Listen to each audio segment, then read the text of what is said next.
It's 4 a.m. in the Persian Gulf, and the radar screens on the USS Abraham Lincoln light up like a Christmas tree. One drone, then 10, then 150 low-flying Iranian Shaheds swarming toward the carrier strike group at 150 miles per hour. The captain's voice cuts through the tension. All hands to battle stations. In the darkness, this $13 billion floating fortress suddenly feels exposed. Aircraft carriers have ruled the seas for decades, but cheap drones are changing everything. Can a layered defense of missiles, guns, and jammers really stop a swarm this big? What the carrier did next showed the edge of modern naval warfare. To understand the threat, we need to look at Iran's drone game first. Iran's drone program isn't some backyard hobby. It's a calculated push to challenge superpowers without breaking the bank. At the heart of their swarms are the Shahed 136 and Ababal models, both built for mass disruption. The Shahed 136, often called the suicide drone or loitering munition, weighs about 440 pounds and carries a 90-pound warhead. It's launched from trucks or mobile platforms, flying low to hug the terrain and avoid radar. With a range of up to 1,500 miles, it can strike from deep inside Iran, powered by a noisy but reliable two-stroke engine that sounds like a lawnmower from hell. What makes it swarm-ready is the price, around $20,000 each, produced in factories that churn out hundreds monthly, using off-the-shelf parts and even captured Western tech. Then there's the Ababal, Iran's versatile workhorse. The Ababal 3, for instance, is smaller, about 150 pounds, with a 50-pound payload and speeds hitting 230 miles per hour. It's more agile, designed for reconnaissance or kamikaze runs, and can be fitted with GPS for precision or flown manually to dodge jamming. Iran deploys these in waves because they're cheap to lose. Mass production means they can flood the skies without sweating budgets. The strategy is simple: quantity over quality. While a single F-35 costs $80 million, Iran can field 4,000 Shaheds for the same price. This asymmetry lets them target high-value assets like carriers, where one hit could disable flight ops or worse. Swarm tactics take this further. It's not about individual drones winning, it's overwhelming the enemy's sensors and decision loops. Picture 150 drones splitting into groups, some decoys flying high to draw fire, others skimming waves at 50 feet to slip under radar horizons. They use basic autonomy to coordinate, avoiding collisions while saturating air defenses. If one gets jammed, others press on. The goal? Force the defender to burn through expensive missiles on cheap targets, exhausting ammo and crew focus. In simulations, swarms like this can reduce detection rates by 70%, as radars struggle to track hundreds of small, slow signatures amid sea clutter. Iran's real-world track record shows how this plays out. Back in 2019, they used Ababal drones to attack Saudi oil facilities at Abqaiq and Kurais, knocking out 5% of global supply with just a handful of strikes, coordinated with cruise missiles for maximum chaos. In Ukraine, Russia's been launching Iranian-made Shaheds nightly since 2022, with over 2,000 fired by mid-2024. These aren't precision jobs, they're attrition warfare, wearing down air defenses until something slips. Yemen's Houthis, armed by Iran, have hit Red Sea shipping with similar swarms, downing US MQ-9 Reapers and forcing reroutes. For carriers, the risks are unique and brutal. These drones fly low and slow, blending with commercial traffic or weather returns on radar. A Nimitz-class carrier like the Lincoln has a 1,000-foot deck packed with F-35s and helicopters, easy to crater with a single impact. Stealthy coatings on newer Ababals cut radar cross-sections to that of a bird, and their loitering ability lets them wait for gaps in patrols. At night, like our 4 a.m. scenario, visual spotting's impossible until they're close. One drone piercing the screen could ignite fuel stores or command centers, grounding the air wing for days. Iran's tested this doctrine in exercises, launching mock swarms against mock carriers in the Strait of Hormuz, proving they can saturate even Aegis systems. Facing this kind of threat, the US carrier group doesn't rely on one silver bullet. It's a multi-layered shield, from eyes in the sky to guns on deck, all tested in the heat of that pre-dawn assault. That multi-layered shield starts high above the waves with the E-2 Hawkeye, the carrier's eyes in the sky. This propeller-driven workhorse circles at 25,000 feet, its massive rotodome spinning to scan 240 miles in every direction. Equipped with APS-145 radar, it picks up small, low-flying targets like Shahed drones long before shipboard systems do, up to 200 miles out, even in clutter. Crews inside track hundreds of contacts simultaneously, feeding data to the carrier's Combat Information Center via secure links.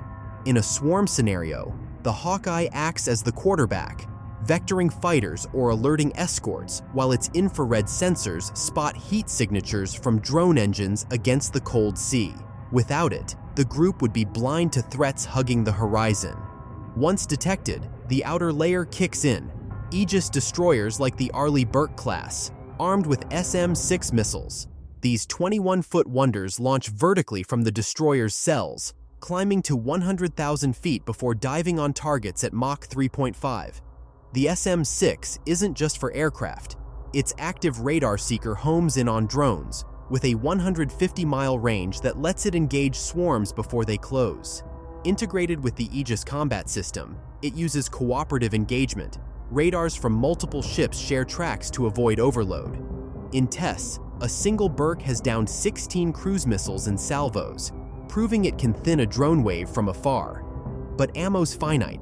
Each missile costs $4 million, so commanders ration shots, prioritizing clusters over singles.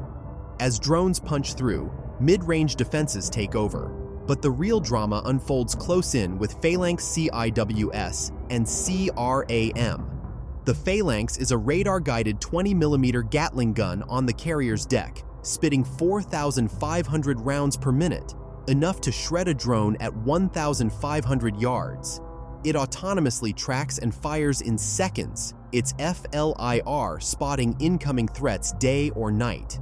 CRAM complements it, firing rolling airframe missiles that use passive radar and infrared to nail agile targets within 5 miles.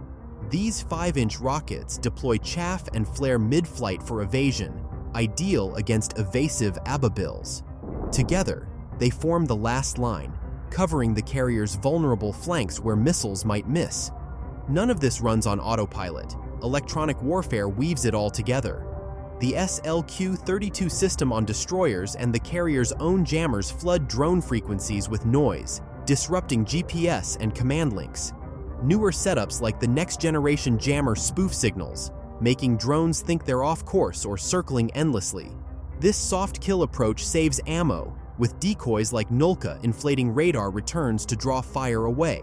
In exercises, EW has blinded 80% of simulated swarms before shots are fired. But tech alone doesn't win. It's the humans behind it.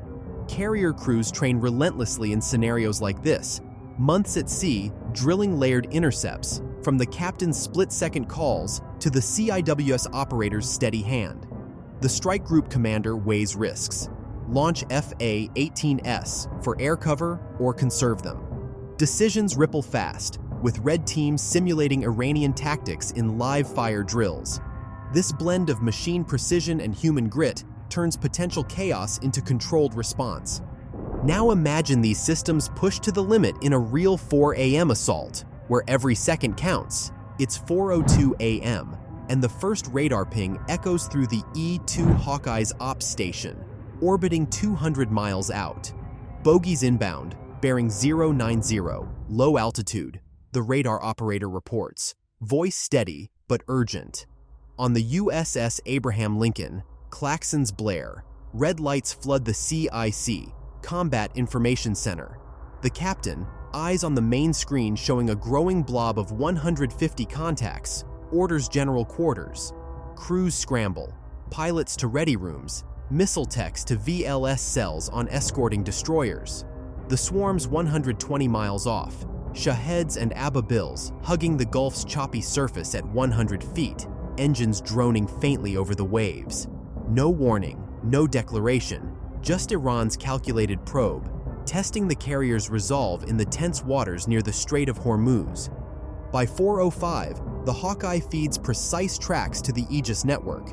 The USS Stout, a Burke-class destroyer screening 10 miles ahead, locks on the lead wave, 50 drones in loose formation. Fox 3 comes the launch command. SM-6 missiles streak skyward in pairs, 4 in the first salvo, engines igniting with a roar that lights the horizon. They climb fast, radars painting the swarm, then plunge like hawks on mice. Explosions bloom 80 miles out, 12 drones vaporized in fireballs, debris raining into the sea. The group commander watches the plot, 138 left, closing at 140 knots. But the swarm adapts. Decoys peel off high, drawing a second volley that claims 8 more. Ammo counters tick down, each shot a calculated risk against Iran's endless supply. At 4:10, the outer layer strains. 20 Abables break left, dipping to 30 feet to mask in sea clutter, evading the third SM-6 launch. Their autonomy kicks in, rerouting around the engagement zone. The Hawkeye's crew spots the maneuver, vectoring 2 FA-18 Hornets from the carrier's deck. The jets scramble, afterburners thundering as they launch with Sidewinder loads. In the cockpit, pilots strain against G-forces, locking infrared on engine heat. Splash 1 crackles over the radio, 5 drones down in rapid AIM-9 bursts. But fuel and missiles limit the air cover. The Hornets peel back, leaving 105 threats probing closer, now 40 miles out. Jammers activate. SLQ-32 pulses drown GPS signals, sending a dozen Shaheds into spirals, crashing harmlessly. Yet resilient ones switch to inertial nav, pressing on. Tension peaks at 4:15, 60 miles, and the swarm fragments into 3 prongs, overwhelming the plot. The USS Carney fires CIWS, infrared-guided rockets nailing 15 in mid-air chases, but 2 slip the net, racing toward the carrier at 1,000 yards per minute. Alarms scream on the Lincoln's bridge. Close-in threats. Phalanx CIWS whirs to life on the sponsons, radar domes swiveling. The first drone appears on FLIR, a dark speck against the black water. The gun erupts, 20mm rounds shredding it at 800 yards in a storm of tracers. CRAM follows, launching 2 more missiles that intercept siblings with proximity fuses. Crews sweat in the humid air, operators glued to screens as the system autonomously tracks multiples. Another 20 downed in the frenzy, barrels glowing red-hot. The turning point hits at 4:20. With 40 drones left, coordination shines. Hawkeye cues, Aegis prioritizes, EW blinds the rest. A final SM-6 salvo from the Stout, combined with Phalanx bursts and Hornet cap, collapses the assault. The last Ababel detonates 2 miles off the bow, shrapnel pinging the hull. Silence falls, 150 launched, all accounted for as wrecks. No hits on the carrier, just a few deck scratches from near misses. The group stands down at 4:30, dawn breaking over calm seas. In the aftermath, damage was minimal. 1 Hornet with minor shrapnel, no casualties, flight ops resuming by noon. But the logs reveal swarm resilience. Evasion tactics burned 60% of missile stocks, exposing reload vulnerabilities mid-engagement. Crew debriefs highlight decision fatigue. At peak, operators juggled 200 tracks. This close call proved layered defenses work, but against bigger swarms, gaps loom, pushing the Navy toward faster, cheaper counters. This scenario underscores the cracks, driving innovations in next-gen air defense that could redefine carrier survival. That close call in the Gulf isn't just a one-off. It's a wake-up call pushing the US Navy toward weapons that turn the tide on swarm threats. At the forefront are directed energy systems, like high-powered lasers that zap drones without the cost of missiles. These aren't sci-fi anymore, they're deploying now. The Navy's LAWS, or Laser Weapon System, tested on destroyers since 2014, fires a 30-kilowatt beam that burns through drone airframes in seconds. It costs pennies per shot, just electricity, and unlimited ammo as long as the power plant hums. In exercises off California, LAWS downed multiple quadcopters in flight, proving it can handle small swarms by overheating engines or igniting fuel. But for carrier-scale threats, the game changer is Helios, the high-energy laser with integrated optical dazzler and surveillance system. Mounted on Arleigh Burke destroyers escorting carriers, Helios packs 60 kilowatts, enough to vaporize a Shahed 136 at 5 miles. It's slewing fast, tracking multiple targets with AI-assisted optics that prioritize threats, say, a drone cluster over a lone flyer. The Navy plans to outfit 10 ships by 2026, integrating it into the layered defense so lasers handle the inner envelope after missiles thin the herd. AI steps in to speed everything up, automating what humans can't. Traditional defenses rely on operators sifting radar pings, but in a 150 drone swarm, that's overload. Enter machine learning algorithms in the Aegis system upgrades, like the baseline 10 configuration. These neural networks process sensor data in milliseconds, distinguishing real threats from decoys by patterns, say, erratic maneuvers screaming drone versus a bird's flutter. The Joint All-Domain Command and Control Network ties it together, pulling feeds from satellites, Hawkeyes, and even allied drones to predict swarm paths before they form. In Red Sea trials against Houthi attacks, AI cut response times by 40%, firing interceptors only when hit probabilities topped 90%. For carriers, this means the strike group commander gets God's eye views, with simulations running what-ifs on the fly, like rerouting a prong or deploying counterswarms of loyal wingman drones. Helios testing against actual drone swarms ramps up this year. The Navy's running live-fire demos in the Pacific, launching salvos of surrogate threats, cheap quadcopters mimicking Shaheds, to stress the system. Early results show lasers downing 20 in a minute, no misses, while the Dazzler mode blinds optical sensors on surviving drones, forcing crashes. Integrated with CRAM, it creates a kill web where energy weapons conserve kinetic ammo for breakthroughs. Broader implications ripple through naval aviation. Carriers evolve from missile sponges to energy fortresses, freeing F-35s for strikes rather than constant cap. This shifts strategy. Groups venture closer to hot zones like the Strait, projecting power without fear of attrition. Ultimately, these advances cement U.S. air dominance at sea. Iran's swarms, potent as they are, rely on surprise and numbers, but lasers and AI neutralize both. As tensions simmer, Iran's drone exports to proxies keep escalating. The Navy's betting on this tech edge to deter escalation. One carrier group, armed this way, could neutralize thousands of threats annually, keeping the seas open and allies secure. It's not invincibility, but it's the closest thing to it in modern warfare.